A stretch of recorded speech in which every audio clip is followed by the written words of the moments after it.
গার্হস্থ্য অর্থনীতি কলেজকে ঢাকা বিশ্ববিদ্যালয়ের ইনস্টিটিউট করার দাবিতে মঙ্গলবার বেলা 11টার দিকে দ্বিতীয় দিনের মতো সড়ক অবরোধ করে শিক্ষার্থীরা।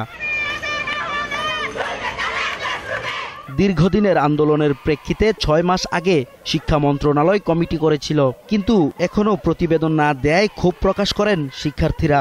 এখন পর্যন্ত এই দাবির প্রেক্ষিতে আমাদের যে ধরনের ক্রাইটেরিয়া পালন করা প্রয়োজন ছিল সবকিছু আমরা করে এসেছি, নিয়মতান্ত্রিক উপায়ে করে এসেছি। তার পরবর্তীতে এই 6 মাস পার হয়ে গেল, কিন্তু কোনো ধরনের সমাধান বা কোনো ধরনের কোনো কিছু আমরা পাচ্ছি না। এটাই আমাদের লক্ষ্য, সামনে যারা পড়বে তাদের জন্য আমরা কাজটা করে যেতে পারলে এটা আমাদের ভালো লাগবে। তারা আমাদের বিভিন্ন ধরনের হুমকি দিচ্ছে, গার্ডিয়ানদের ফোন পর্যন্ত দিচ্ছে, এবং আমাদের শিক্ষকদের ভয় কেন, আমরা কোনো পুলিশেরও ভয় পাবো না, আমরা আমাদের আন্দোলন চালিয়ে যাব। শিক্ষার্থীদের দাবি যৌক্তিক বলছেন প্রতিষ্ঠানটির প্রধান, তবে সড়ক অবরোধ করে দুর্ভোগ সৃষ্টি না করার আহ্বান তার। তোমরা তোমাদের আইডিয়া দিয়ে নতুন কিছু বের করো, তোমরা প্রতিবাদ জানাও, এই অধিকার তোমাদের আছে, কিন্তু দুর্ভোগ করার অধিকার তোমাদের নেই।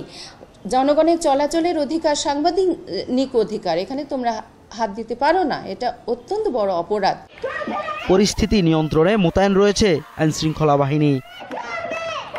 এদিকে অবরোধের কারণে নিউ মার্কেট, নীলক্ষেত, আজিমপুর সহ আশপাশের এলাকায় যান চলাচল বন্ধ হয়ে যায়। রাসেল খান, 21 টেলিভিশন, ঢাকা।